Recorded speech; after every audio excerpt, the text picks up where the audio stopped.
नमस्कार, India voice देख रहे हैं आप और मैं हूं आपके साथ शिवम दुबे। बुलेटिन की शुरुआत करेंगे, लेकिन सीधे आपको गैरसैंण लिए चलते हैं, जहां पर उत्तराखंड के मुख्यमंत्री पुष्कर सिंह धामी लाइव आ रहे हैं। क्या कुछ कह रहे हैं मुख्यमंत्री, सुनवाते हैं आपको।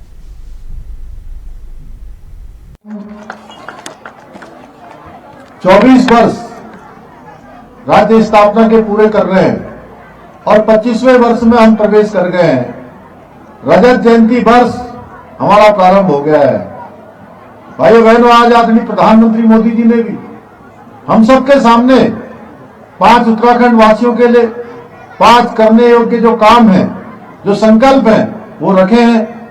कुल मिलाकर 9 काम 5 राज्यवासियों के लिए और 4 राज्य के बाहर से आने वाले हमारे तीर्थयात्री, श्रद्धालु, पर्यटन के क्षेत्र में काम करने वालों के लिए संदेश दिया है। मैं आदरणीय प्रधानमंत्री जी का भी धन्यवाद करता हूं भाइयों बहनों। और आज के इस अवसर पर आप सबको पता है, पिछले दिनों अल्मोड़ा जनपद के मरचूला में एक बहुत दुखद घटना घटित हुई, जिसमें हमारे बीच के 36 लोग हमारे बीच से दिवंगत हो गए। मैं उन सभी को आज राज्य स्थापना दिवस पर अपनी श्रद्धांजलि अर्पित करता हूं और जो घायल हुए हैं उनके लिए बाबा केदार से, भगवान बद्री विशाल से प्रार्थना करता हूं कि वो जल्द स्वस्थ हों, शीघ्र अपने काम पर लौटे, अपने घरों को लौटे। भाइयों बहनों, आज इस अवसर पर मैं राज्य निर्माण में अपना सर्वस्व निछावर करने वाले हमारे अमर बलिदानियों को, राज्य आंदोलनकारियों को और हमारी मातृशक्ति को, जिन्होंने इस राज्य आंदोलन में बढ़ चढ़कर भाग लिया, हम भूल नहीं सकते खटीमा के गोलीकांड को, हम भूल नहीं सकते मसूरी के गोलीकांड को, हम भूल नहीं सकते 2 अक्टूबर 1994 को हुए रामपुर तिराहा कांड को मुजफ्फरनगर में। मैं उन सभी मातृशक्ति को नमन करता हूं। मैं इस अवसर पर हमारे देश के पूर्व प्रधानमंत्री, भारत रत्न स्वर्गीय श्रद्धेय अटल बिहारी वाजपेयी जी को भी नमन करता हूं, जिनके प्रधानमंत्री रहते हुए हम सबको उत्तराखंड राज्य प्राप्त हुआ। और अटल जी ने उत्तराखंड गठन करने के साथ ही हमारे प्रदेश को अपने पैरों पर खड़ा होने लायक बनाने के उद्देश्य से उस समय 10 वर्षों का औद्योगिक पैकेज भी हमको दिया था और औद्योगिक विकास की नींव रखी थी। हम सभी के लिए हर्ष का विषय है कि स्वर्गीय अटल बिहारी वाजपेयी जी द्वारा निर्मित हमारा ये राज्य आज हमारे देश के यशस्वी प्रधानमंत्री श्री नरेंद्र मोदी जी के नेतृत्व में देश का अग्रणी राज्य बनने की दिशा में आगे बढ़ रहा है। भाइयों बहनों, हम सभी जानते हैं कि हमारे प्रधानमंत्री जी ने यही बाबा केदार के धाम से, श्री केदार धाम से यह उद्घोष किया था कि 21वीं सदी का तीसरा दशक उत्तराखंड का दशक होगा। उसी ब्रह्म वाक्य को कमाल है कि आज हमारे प्रधानमंत्री जी के मार्गदर्शन एवं सहयोग से आज हमारा प्रदेश, चाहे वो शिक्षा का क्षेत्र हो, स्वास्थ्य का क्षेत्र हो, कनेक्टिविटी का क्षेत्र हो, पेयजल सहित सभी क्षेत्रों में आज हमारा इंफ्रास्ट्रक्चर मजबूत हो रहा है। अभी भाई अनिल नौटियाल जी बोल रहे थे कि गैरसैंण में पेयजल की योजना हो, चाहे सड़कों की बात हो, चाहे विद्यालयों की बात हो या अस्पतालों की बात हो, तेजी से उस दिशा में आज काम हो रहा है। करोड़ों की लागत से जहां हमारे केदारनाथ धाम का नवनिर्माण और पुनर्निर्माण हो रहा है, वहीं बाबा बद्री विशाल का नया मास्टर प्लान बनकर उस पर तेजी से 255 करोड़ से भी अधिक लागत से तेजी से नवनिर्माण और पुनर्निर्माण का काम चल रहा है। आज चाहे शहर हो या सुदूरवर्ती क्षेत्र हो, वहां पर सड़कों का निर्माण कार्य कराया जा रहा है। विभिन्न जनपदों के लिए आज हेली सेवाएं प्रारंभ की जा रही हैं। इसके साथ ही विभिन्न एयरपोर्ट्स और हेलीपोर्ट्स को विकसित किया जा रहा है। रेल कनेक्टिविटी की बात करें तो बहुत जल्दी हमारे बहुत सारे बच्चों ने, अभी तक बहुत सारे बच्चे जो यहां से बाहर नहीं निकले होंगे, उन्होंने साक्षात रेल को नहीं देखा होगा, लेकिन आने वाले समय में 2026 तक आज प्रधानमंत्री जी ने हम सबको संबोधित करते हुए आज कहा है कि ऋषिकेश कर्णप्रयाग रेल लाइन का लक्ष्य 2026 तक पूरा करने का रखा गया है। भाइयों बहनों, आप सबके बीच में रेल आ जाएगी, आपके पास में ही रेल पहुंचेगी। यह आप सबके लिए एक जो बहुत सपना था वो आपका सपना पूरा होने जा रहा है। राज्य के विभिन्न जिलों में आज मेडिकल कॉलेजों की स्थापना के साथ ही एम्स ऋषिकेश के सेंट्रलाइट सेंटर का निर्माण भी किया जा रहा है। देश में पहली बार स्वास्थ्य के क्षेत्र में हेली एम्बुलेंस की शुरुआत भी अगर कहीं से हुई है तो पूरे देश के अंदर हेली एम्बुलेंस सेवा की शुभारंभ करने वाला हमारा राज्य है। ऋषिकेश एम्स से हेली सेवा प्रारंभ हो गई है।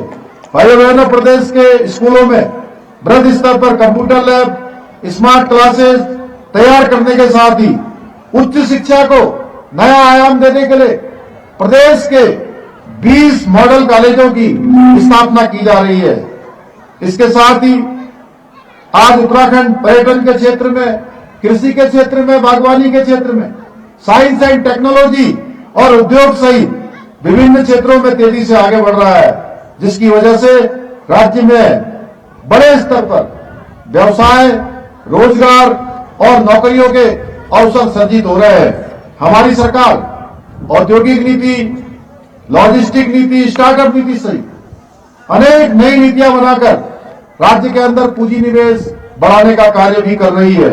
पिछले वर्षों में हमने देहरादून में ग्लोबल इन्वेस्टर समिट का आयोजन किया, जिसमें देश विदेश की बड़ी बड़ी कंपनियों ने लगभग 3,56,00,000 रुपए के एमओयू हमारे साथ हस्ताक्षरित किए हैं, जिनको अब हम ग्राउंड पर उतार कर निरंतर हम उसके लिए प्रयास कर रहे हैं। इसके अलावा उधम सिंह नगर जनपद के खुरपिया में इंडस्ट्रियल स्मार्ट सिटी भी स्थापित होने जा रही है, जो पूरे उत्तराखंड के औद्योगिक विकास की दिशा में एक मील का पत्थर साबित होगी।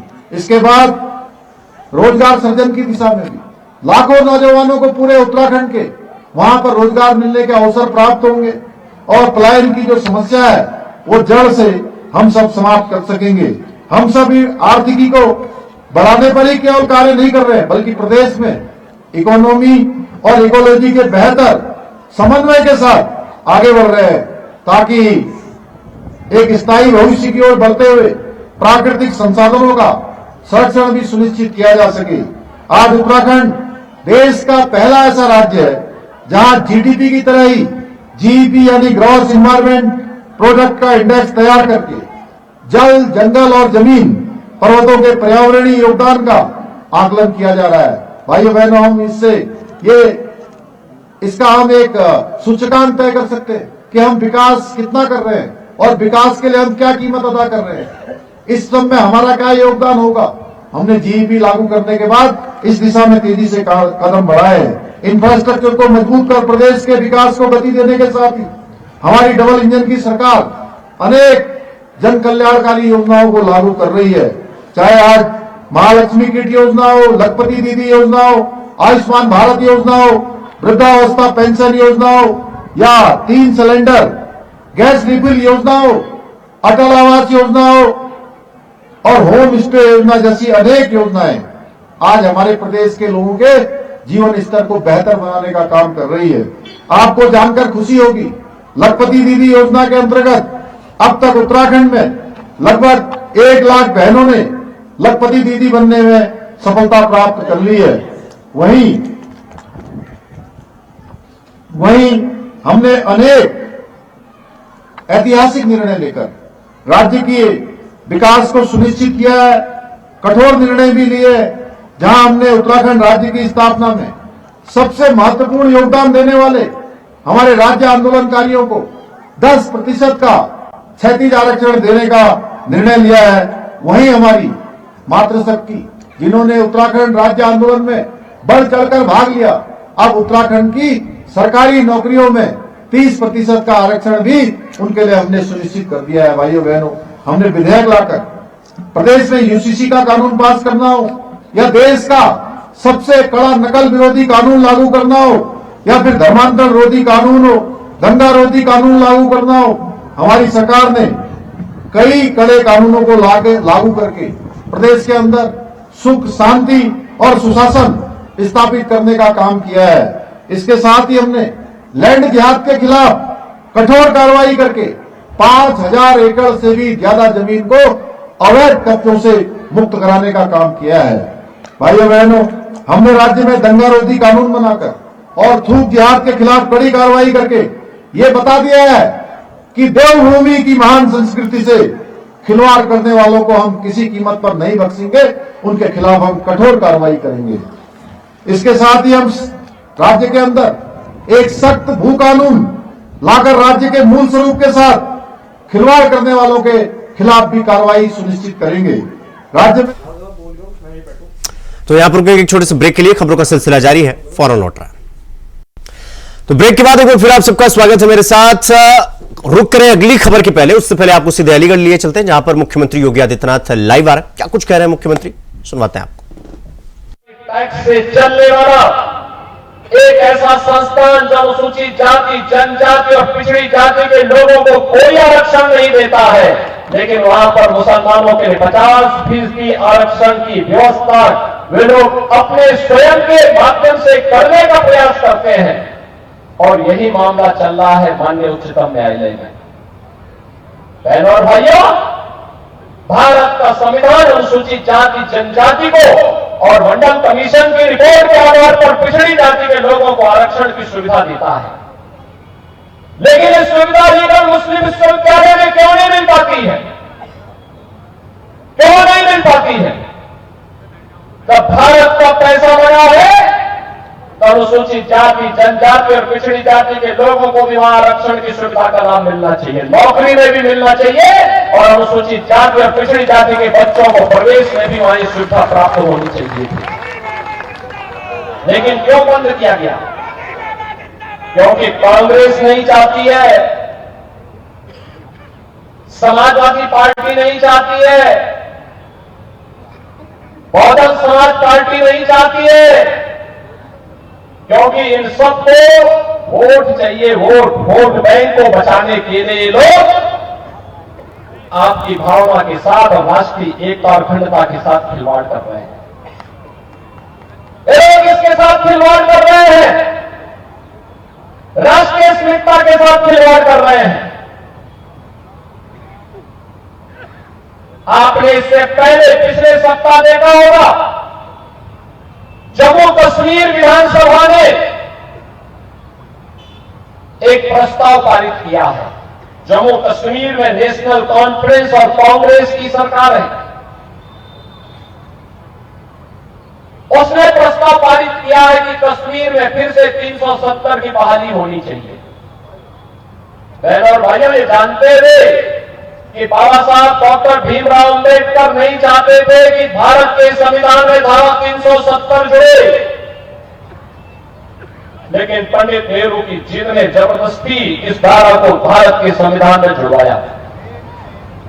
और भारतवासी जानता है कि कश्मीर के अंदर आतंकवाद की जब धारा 370 है, लेकिन उस सबके बावजूद धारा 370 को हटाने का कभी भी प्रयास कांग्रेस के द्वारा नहीं किया गया। और जब 2019 में प्रधानमंत्री मोदी जी ने देश के हित में, राष्ट्रीय अखंडता के हित में कश्मीर में धारा 370 को हटाने का एक निर्णय लिया, दूरगामी सोच के साथ निर्णय लिया, और पिछले 5 वर्षों के अंदर कश्मीर के अंदर विकास और सुरक्षा का एक बेहतरीन माहौल मिला। आज लाखों पर्यटक कश्मीर में आते हैं। तब फिर से उस कश्मीर को आतंकवाद का गढ़ बनाने के लिए ये शरारत प्रारंभ हो चुकी है। भारत के मुकुट को, भारत का स्वर्ग कहा जाने वाला कश्मीर एक बार फिर से मजहबी उन्माद के कोड़ में उसको बदलने का कुत्सित प्रयास हो रहा है। मजहबी जुनून का एक बेर हाउस उसको फिर से बनाने का कुत्सित प्रयास किया जा रहा है।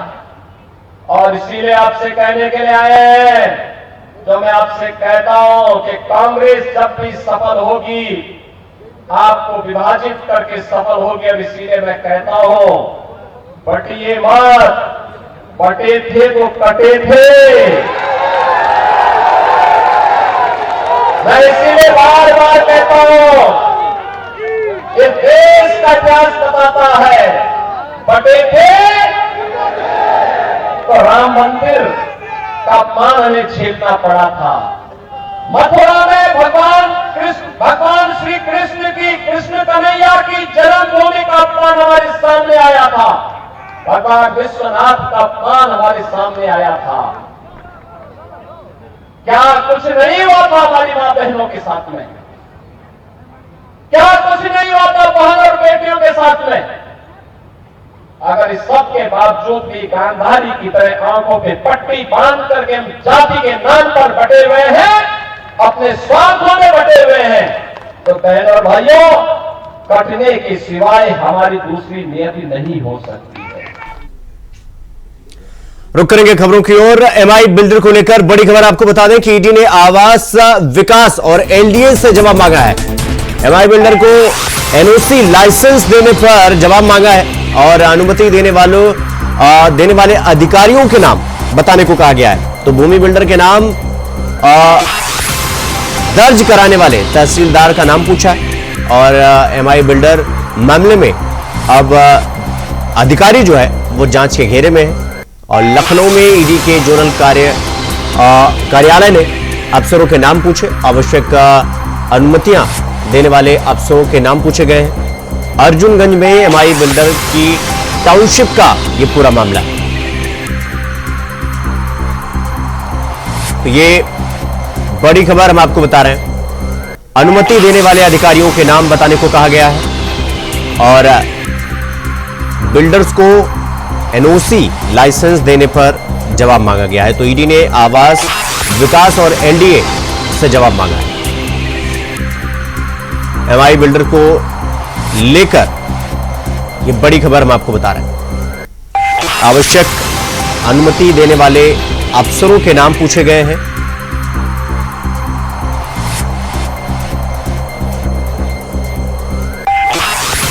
तो अर्जुनगंज में एमआई बिल्डर को, तो इस खबर पर हमारे साथ यूपी इंडिया वॉइस के स्टेट कोऑर्डिनेटर अनिल पाठक जी हमारे साथ जुड़ गए हैं। अनिल जी, ये एमआई बिल्डर का क्या कुछ पूरा मामला है? ईडी की जांच का क्या कुछ विषय, क्या कुछ पूरा मामला? देखिए शिवम, एमआई बिल्डर पर लगातार शिकंजा कसता जा रहा है। इसके पहले एमआई बिल्डर के 26 ठिकानों पर आईटी की रेड पड़ी थी। आज ये पूरा प्रकरण जो है वो ईडी के पास चला गया है। ईडी ने जो है आवास विकास और लखनऊ विकास प्राधिकरण को नोटिस दिया है और ये एमआई बिल्डर की एक निर्माण को लेकर के, जिसमें एनओसी जो निर्माण के लिए ली गई थी वो 6000 वर्ग मीटर की ली गई थी, लेकिन एमआई बिल्डर ने 36,000 वर्ग मीटर में निर्माण कर लिया। ये अर्जुनगंज इलाके का मामला है, जहां अवैध निर्माण के साथ साथ जबरदस्ती जमीन पर कब्जा करके अपार्टमेंट खड़ा करने का प्रकरण सामने आया है। एमआई बिल्डर पर अब शिकंजा कस चुका है और इसके लपेटे में अधिकारी आ गए हैं। आवास विकास के अधिकारी और लखनऊ विकास प्राधिकरण के अधिकारी आए हैं। ईडी ने उन अधिकारियों का नाम पूछा है कि जिन्होंने एमआई बिल्डर को निर्माण करने के लिए एनओसी जारी की। इस पूरी जांच की चपेट में अनिल जी लगभग कितने अधिकारी हैं? चूंकि लगातार एनओसी से लेकर परमिशन तक, ग्रांटेड तक, मतलब किसने अनुमति दी, क्या कुछ हुआ, इस पूरी जांच में लगभग कितने अफसर इस पूरी जांच की, इस पूरी पूछताछ की चपेट में हैं? देखिए, इसके पहले जब आईटी की रेड पड़ी थी तो एक काला धन का मामला आया था। काली कमाई, एक पूर्व आईएएस हैं, उनके भी ठिकानों पर छापा पड़ा था आईटी का और तमाम दस्तावेज मिले थे। करीब 150 बेनामी संपत्तियों के मामले प्रकाश में आए थे। अभी पूर्व आईएएस का प्रकरण चल ही रहा था कि अर्जुनगंज में जो ये एमआई बिल्डर्स की अपार्टमेंट है उसको लेकर के चौंकाने वाला खुलासा हुआ है।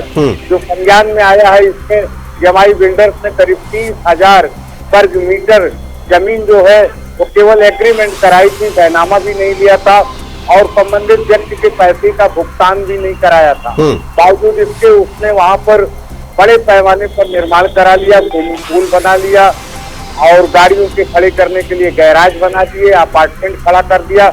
इसको लेकर के अब ईडी जो है वो काफी चौकन्ना है।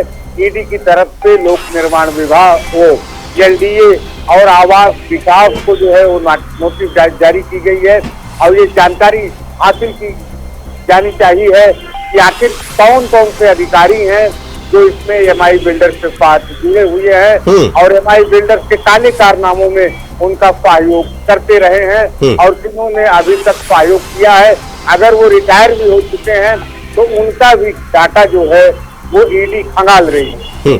ठीक है अनिल जी, बहुत बहुत धन्यवाद आपका हमसे जुड़ने के लिए और खबर पर जानकारी हमारे साथ साझा करने के लिए। तो एमआई बिल्डर्स के मामले में ईडी जांच पड़ताल कर रही है। अब देखना होगा कि क्या कुछ सामने निकल कर आता है। खबर इंडिया वॉइस में फिलहाल के लिए बस इतना ही। देश और दुनिया की तमाम खबरों को देखने के लिए देखते रहिए इंडिया वॉइस। नमस्कार।